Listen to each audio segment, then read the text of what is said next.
Hello, friends. Remember to open up your Bible and read the readings for this weekend. That's where the real fruit of these reflections lie.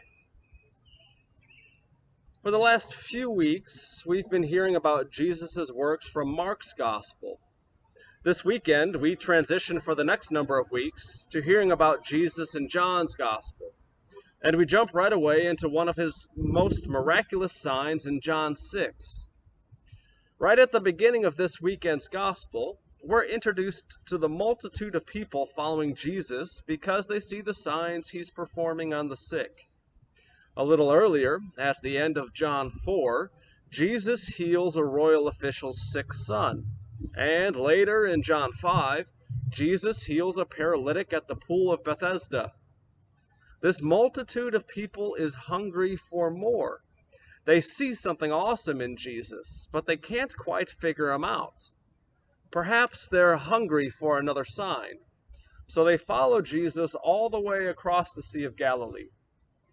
Jesus raises his eyes and sees this multitude following him. He sees them with all humility and gentleness, with patience and love. He sees them as a multitude in need of nourishment, not just with food, but with love and mercy. Now, I wonder if we ever see ourselves this way. I wonder if we ever see ourselves as needing nourishment, seeing ourselves as Jesus sees us. That might be hard for us. We might not like seeing ourselves in need of something from another. However, all of us rely on many things from another to nourish us.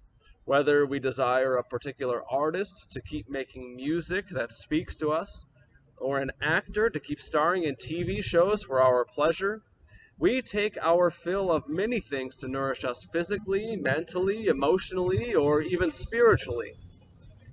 Jesus calls us in our readings this weekend to recognize that we need to be nourished. He calls us to be filled with the ordinary fish and the ordinary loaves of the life that he offers us.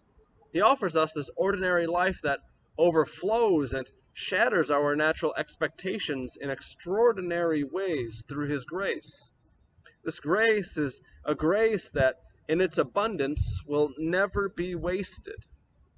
Jesus calls us to feed on this never wasted, always present grace, to eat of this saving sacrament of the altar, and to drink from the wellspring of his word. Maybe we can reflect this week on the things that nourish us in our life right now. Maybe we can even give thanks to God for the gift of this nourishment.